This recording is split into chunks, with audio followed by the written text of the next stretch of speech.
like a shroud, obscuring the path before you. Each step sinks your boots deeper into the damp earth, the squelch of mud the only sound. You've wandered far from the village, driven by a restless energy that gnaws at your insides. The tales of the Morrigan, whispered in the dim light of hearth fires, have always fascinated you. Stories of the goddess, of fate, war, and death. But now, standing alone in the mist, you wonder if your curiosity has led you too far. A sudden call splits the silence, sharp and chilling. Your heart skips a beat as a black shape darts across your path, vanishing into the fog. A raven. You halt, breath shallow as the fog swirls and shifts around you, almost as if it's alive. Then you see her. At first, she's little more than a shadow, a vague outline in the gloom. But as she draws closer, her form becomes clearer. A tall, imposing figure draped in black, her hair like a river of midnight cascading over her shoulders, her eyes burning like twin embers lock onto yours. And a shiver runs through you. There's a power in her gaze, something ancient and unyielding. You seek the Morrigan, she says, her voice low and resonant, reverberating through the fog and into your very bones. The air around you feels heavy, as if the mist itself is waiting for your response. This is no ordinary encounter. This is fate taking shape before you, testing your resolve. She steps closer, her presence overwhelming, and you can feel the weight of her gaze measuring you, judging you. The stories never captured the raw, terrifying power of standing before a being who embodies war and death. You can sense that this moment is a crossroads, a point where your path and the whims of destiny intersect. What do you seek, mortal? She asks, her voice cutting through the fog like a blade. Is it courage? Vengeance? Or do you simply yearn to know your fate? The question hangs in the air, echoing the depths of your mind. You know that whatever you answer will shape the course of your life, or end it. You take a breath, steadying yourself, and finally you meet her gaze. I seek the truth, you say, your voice trembling but firm. The Morrigan smiles, a cold, knowing curve of her lips. Then the truth you shall have, she says, as the fog thickens around you, drawing you into its embrace. And the last thing you hear, before everything fades, is the beat of wings and the echo of her voice. But remember, the truth is never kind.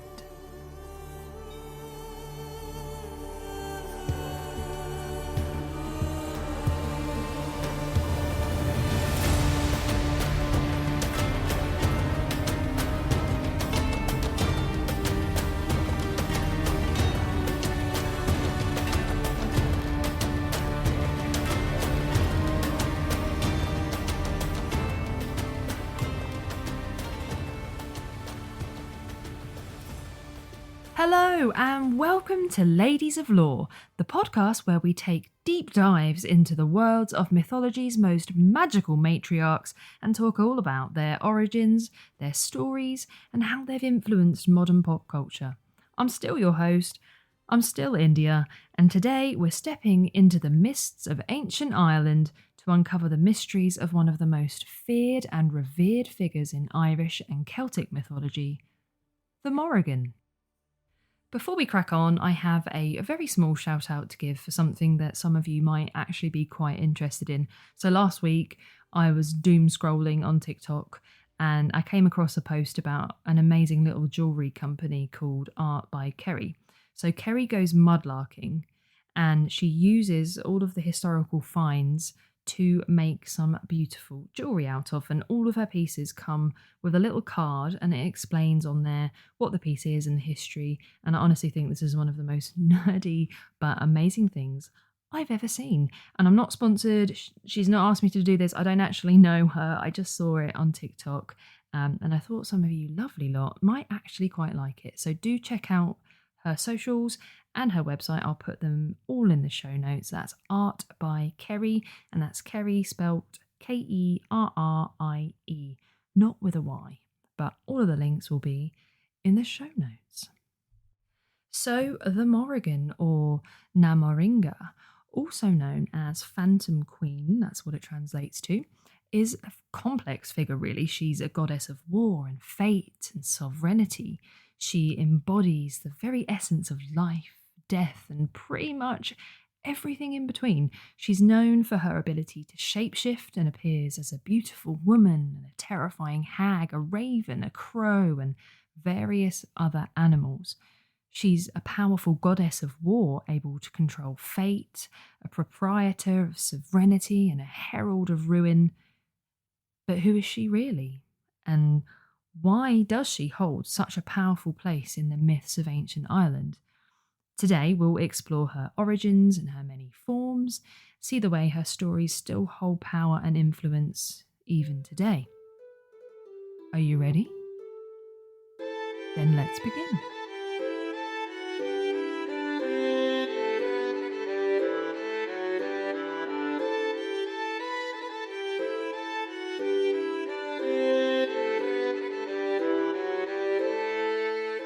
The Morrigan is a goddess who defies easy definition. She's a figure of duality, embodying both life and death, creation and destruction. Her name is often translated as Great Queen or Phantom Queen, and she's primarily associated with war and fate. But unlike the war gods of other pantheons, the Morrigan's influence goes beyond just the battlefield. She's a guardian of sovereignty, a protector of the land, and a weaver of destiny. There is a lot of ambiguity surrounding the origins of the Morrigan, and although she is an iconic figure in Celtic mythology, we first find reference to the Morrigan, or Morrigu, in the Irish Book of Invasions. And this is known as kind of the core text of Irish mythology, and it tells the story and the history of Ireland, including successive invasions by different tribes, right from the creation of the world to the arrival of the Milesians. And I'll include a link to this text in the show notes, as this is such a large document and it covers so much fascinating Irish mythology and folklore. Irish and Celtic mythology is huge. It's very big, it's very messy, there's so much going on and it's so interesting. This is one of those things I could have easily just lost myself in again, but I guess that is me every week when I'm doing the research for these episodes. I just get lost. And this week I've been lost in the rolling misty hills of ancient Ireland. And it's been wonderful, let me tell you. But there is so much more outside of the content that's in this episode of the podcast about the Morrigan and about Irish mythology in general. So I really would encourage you, I know I say this every time, I really would encourage you to go and have a little look at the links that I put in the show notes. And if you're really interested, do a bit of your own research. So this is definitely an area of mythology that I'm going to revisit in a later episode because it's vast, to say the least. So in the Book of Invasions, the Morrigan is named as a member of the Tua De Danann tribe, which is a tribe of the gods. As always, I'm doing my best with pronunciations, so bear with me. I am always trying my very best to be respectful of cultures that I'm covering and how to say things. So if I've said it wrong, I apologise. I'm willing to learn. I'm open to learning. So let me know so I can say it better going forward. But this was a tribe of supernatural people in Irish mythology, and these were the folk of the goddess Danu, and they inhabited Ireland before the arrival of the Milesians, who are kind of the ancestors of modern Irish people. So the tribe that the Morrigan was part of was said to have been cast out of heaven and banished because of their superior knowledge, and they ruled in Ireland until they were overcome by the Milesians and then disappeared off into the hills, which is quite romantic if you ask me. But it's said in the Book of Invasions that when they arrived, they brought a darkness over the sun for 3 days and 3 nights, and with them they brought the Great Fal, which is a stone of knowledge. So they were banished out and they took their superior knowledge with them, which you kind of would, wouldn't you? If someone said you're too smart, get out, you'd say, okay, well, I'll take everything I know and you can't have it anymore. The Morrigan's physical appearance in art and literature has remained pretty consistent throughout time, and she's mostly been portrayed as a beautiful woman. I will say, if you are to Google the Morrigan, there are some sexy anime depictions, probably not what was created back in ancient Ireland, but that's available to you if you're into that. Her association with death and battle means she's often dressed in black and accompanied by ravens or crows, as they were the animals that she shapeshifted into most often. Although she was beautiful, she was also incredibly intimidating. She was often seen as a bad omen, and to look upon the Morrigan could instill great fear. It was said that she could not only predict, but also determine the outcome of a battle before it started, and soldiers considered a vision of the Morrigan washing their blood-stained armour as a sign that they would not return from battle. So to see her was incredibly scary, it was incredibly intimidating. And the Morrigan is often depicted as a single goddess, but in some myths she is part of a trio of goddesses composed of 3 sisters, Beibh, Macha and Nemain. Now each sister represents a different aspect of the Morrigan's power, and it's been debated, and it's still debated now, whether the Morrigan is more of a title, or whether the Morrigan is a singular goddess, or if the Morrigan is part of this sisterhood. There's conflicting information out there, and there's evidence, I think, to support each different theory. But in the representation of the sisterhood, each sister is representative of something different. So, for instance, Beibh is the goddess of battle and death, often appearing on the battlefield as a crow, foretelling doom. Macha represents sovereignty and kingship, while Nemain is associated with the frenzied chaos of war. But whether the Morrigan be a singular or a sisterhood, it's evident that the Morrigan is most famously associated with battle. She's a harbinger of death, often appearing to warriors before battle either to encourage them or to foretell their doom. In some stories, she appears to them as a beautiful young woman, offering aid or prophecy, and in others she takes on a much more terrifying aspect. She appears as an old hag or a crow, and here her presence is a sure sign of death. one of the most famous stories of the Morrigan and battle, and probably my favourite story that I read about her while doing the research for this episode, is her encounter, or one of her encounters, with the hero Cuchulainn. Now, this story takes part in the Ulster cycle, so before I tell you it, I will just tell you a little bit about the 4 cycles of Irish mythology. So Irish mythology is split into 4 different parts or cycles. The first one is the mythological cycle, which has stories of Fomorian giants and magic and witches and warriors and epic battles like the battles of Moytura, and much of this is explored in the book The Taking of Ireland that I mentioned earlier. The second cycle is the Ulster cycle, and this cycle focuses primarily on the hero Cuchulainn, and the Morrigan appears, I think, 3 times in perhaps the most famous story of this cycle, the Cattle Raid of Cooley. The third is the Fenian cycle, and this focuses on Finn McCool. What a name. Remember when I said that I wouldn't overuse the word cool in this podcast? I don't think I cannot do that here, because there are very many famous stories centred around Finn McCool. And the fourth and final is the King's Cycle, and this is a collection of stories about the most famous kings of Ireland, and some are mythological and some are historically accurate, so that's a little bit more of a true historical account.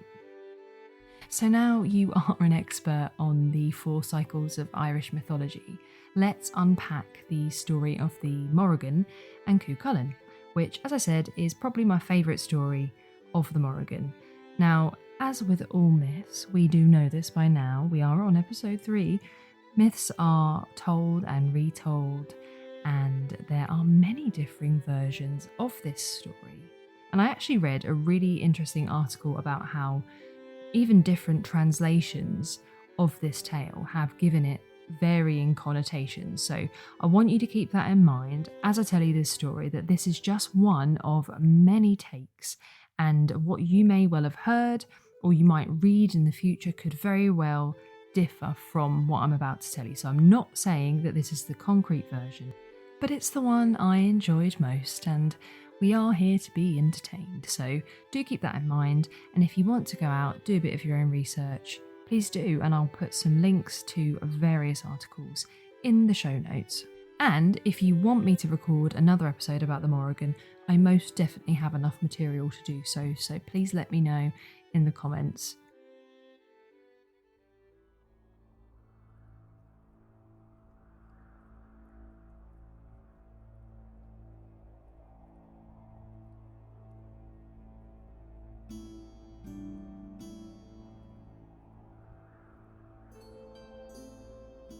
So this tale centres around Cuchulainn at the time he was defending Ulster from the army of Connaught, led by Queen Mauve. And confident in his abilities, Cuchulainn invoked the right of single combat, and by doing so was able to defeat warrior after warrior one-on-one. This guy was great with the sword, so his courage and skill was actually noticed by the Morrigan. And she liked what she saw. She was pretty infatuated by Cuchulainn and decided to try and seduce him. So she took the form of a beautiful princess. Remember how intimidating her figure was, how well known she was to be an omen. She decided she would shapeshift into a pretty little princess and tried to seduce him.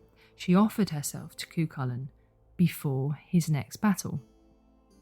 And despite her beauty, Cuchulainn said, "This is not really the right time for me to be meeting someone, so might be right person, but it's definitely not the right time. I've got battles to focus on, sweetheart, so maybe another time if you want to come back later after I've dealt with this, then we can talk." The Morrigan didn't really take the rejection very well. After all, who would reject her? So, as one does when they are rejected, she used her shape-shifting powers to transform into an eel, and she attempted to trip Cuchulainn as he crossed a river. And that didn't work, and Cuchulainn was a bit annoyed with this eel. So what I want you to do is I want you to picture a very large, muscular man grabbing an eel, pulling it out of the water like they do, kind of like in the I'll Make a Man Out of You bit in Mulan when they grab the fish out of the river. So he grabs the eel and punches it in the ribs and throws it back into the river. What an image. What an image I've just created in your mind. But that's what he did. And he actually broke the eel Morrigan's ribs by doing this. Now, this is where most people would say, do you know what? He doesn't like me. And then you would go home and you would, get ice cream and doom scroll TikTok and listen to sad Taylor Swift songs. But no, she was not one to be defeated. So she then transformed into a wolf and drove a herd of cattle towards Cuchulainn to try and trample him. Cuchulainn also was not going to stand down. He wasn't interested, and he was going to make that known. So he whipped out his slingshot, took aim, and he struck the wolf Morrigan right in the eye with his slingshot. Great aim. And he actually blinded her. So you think again, at this point, one eye and several ribs down, she might call it a day. But no, our girl was out for blood, and rightly so she transformed again into a red-eared cow at the front of the stampede, and she charged right at Cuchulainn. And Cuchulainn did not have a name for being one of the most capable warriors for nothing, so he actually managed to very nimbly dodge her charge and also fired away his slingshot again.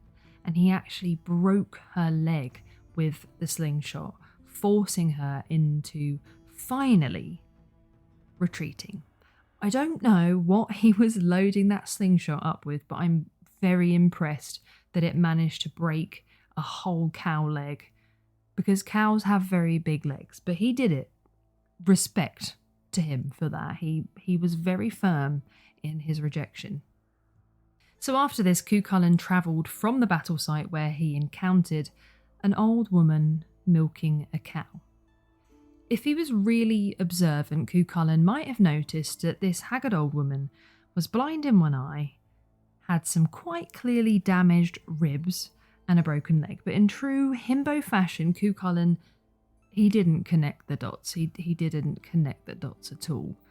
And this old lady offered some of the fresh milk, which he gladly took. He'd had a long day. He'd been up against it, and some fresh milk seemed like it might cure all of his problems.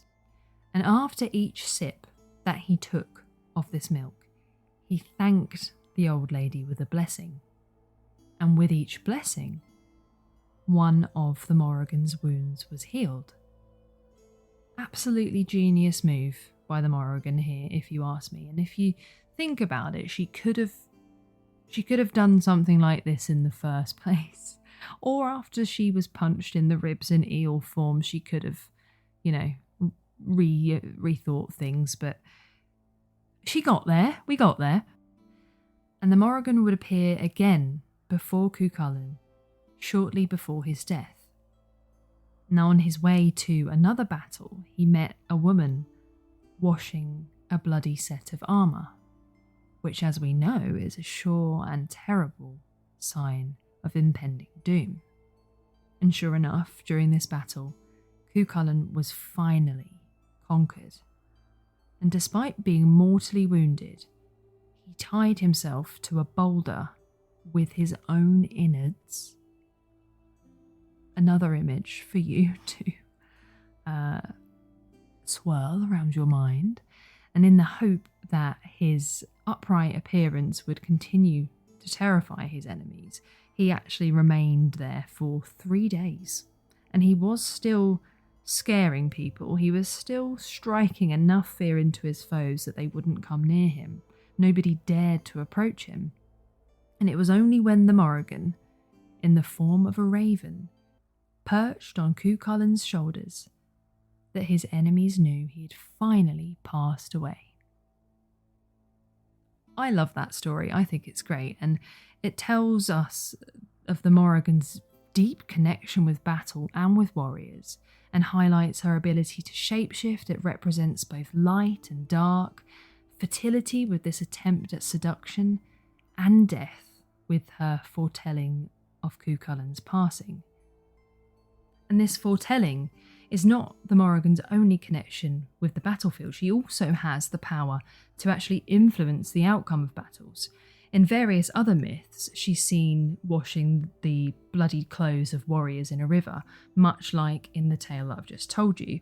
And this act of washing clothes is actually another indication of her role as this weaver of fate kind of figure, determining who will live and who will die in the chaos of war. But war isn't the only thing that was important to the Morrigan.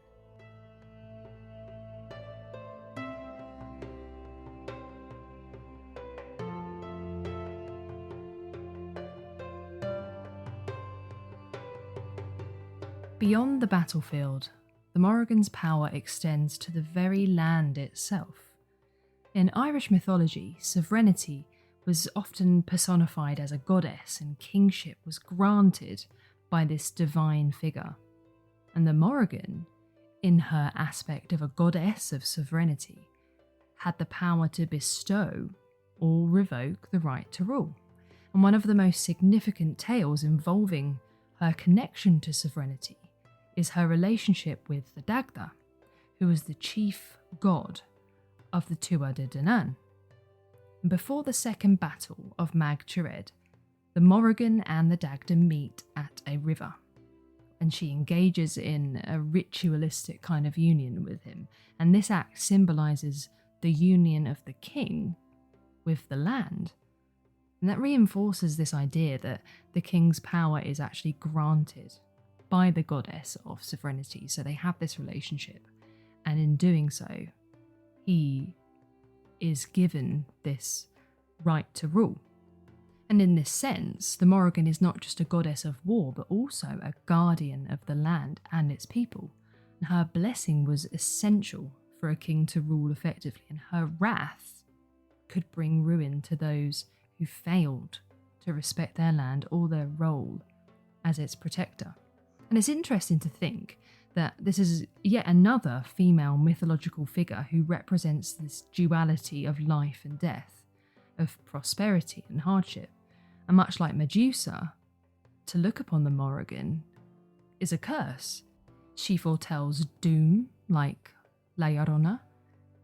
All of these female figures have interlinking connotations, and isn't it interesting to think that across culture, across time, female mythological figures often have very similar connotations, very similar powers, very similar themes. And much like Medusa and La Llorona, the Morrigan's legacy is enduring even today.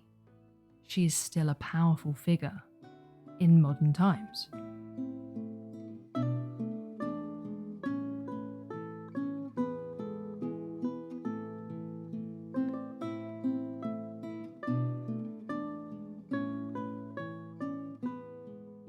The Morrigan's influence is not confined to the ancient past.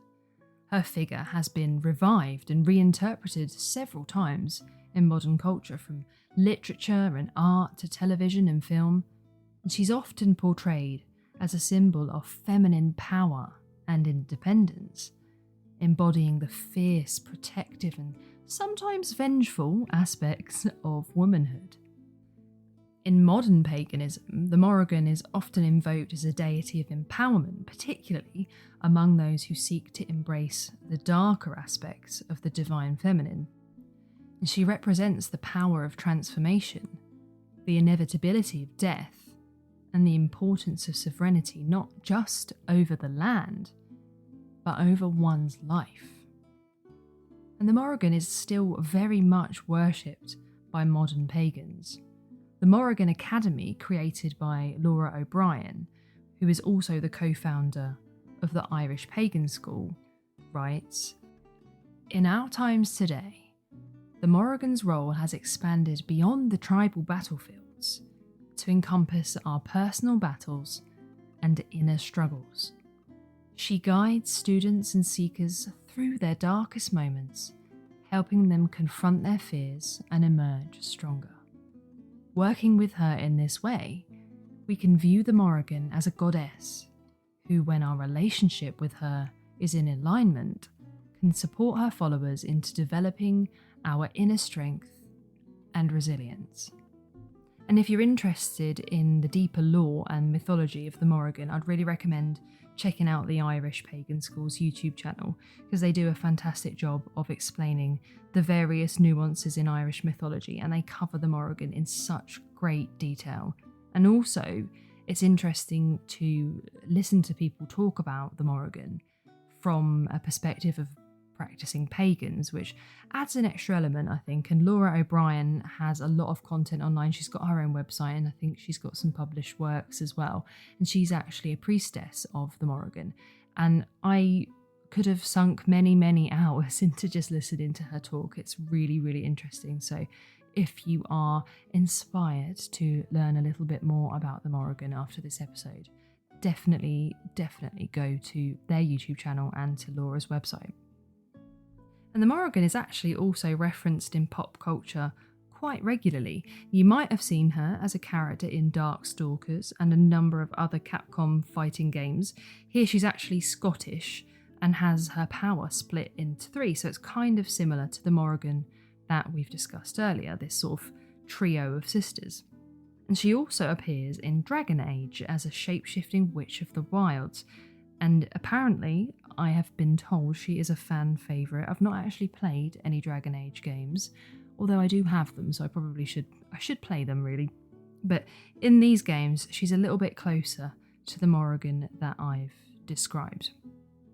In film and television, the Morrigan appears time and time again. The TV series Sanctuary has her as a powerful triad of abnormal women, and she's even popped up in Marvel comic books as a powerful Celtic goddess of death and battle.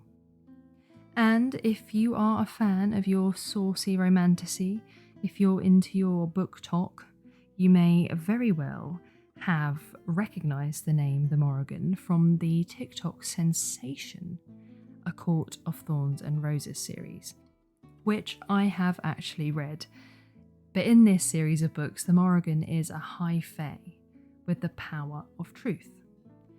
And if you look at these differing reinterpretations of the Morrigan in modern times, each one takes a different element of her power, of her knowledge, and uses it as a main focal point, because there are so many different things about her. There's so many things that she is known for. And it's just really interesting to me to see what different interpretations focus on, because you've got some focusing on sort of this power of three, this sisterhood.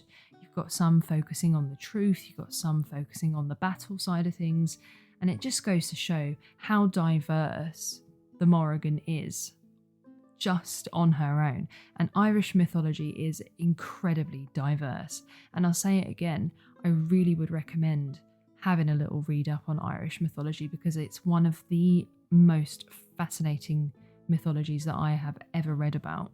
But whether she's seen as a goddess of war, a guardian fate, or a symbol of feminine strength, the Morrigan remains a powerful and enigmatic figure. Her presence in mythology serves as a reminder of the complex and often contradictory nature of life, a dance between creation and destruction, life and death, power and submission.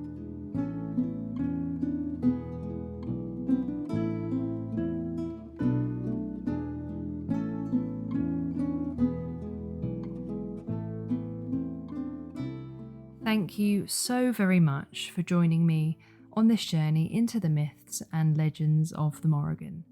I hope you've gained a bit of a deeper understanding of this powerful goddess and the role that she played in shaping beliefs and stories of ancient Ireland. As I've said, Irish mythology is extremely vast, and she's a bit of a messy girl, so there are varying interpretations on pretty much everything that I've said here. So again, I'd really encourage you to go out and explore the Morrigan if you've been as enchanted by her as I have. As always, there are links in the show notes to some great stuff that I found when researching this episode. If you've enjoyed today's episode, and I really hope you have, don't forget to subscribe or follow wherever you get your podcasts. And if you fancy, leave a little review and let me know which mythological women you'd like to hear about next. And if you've really enjoyed the episode, go and tell some friends. That is the very best way that you can help me out, is to go and tell your friends, send them the link, say, "Oi, do you want to know about mythological women?" Of course you do. So here's this podcast, listen to it immediately. Thank you so much. I appreciate you. I'll be back next week to unravel another thread in the rich tapestry of women in mythology. Until then, I'm India, and this has been Ladies of Lore. Oh, watch out for women washing your armour going forward, because if you see that, it's not a good sign. I'm really sorry.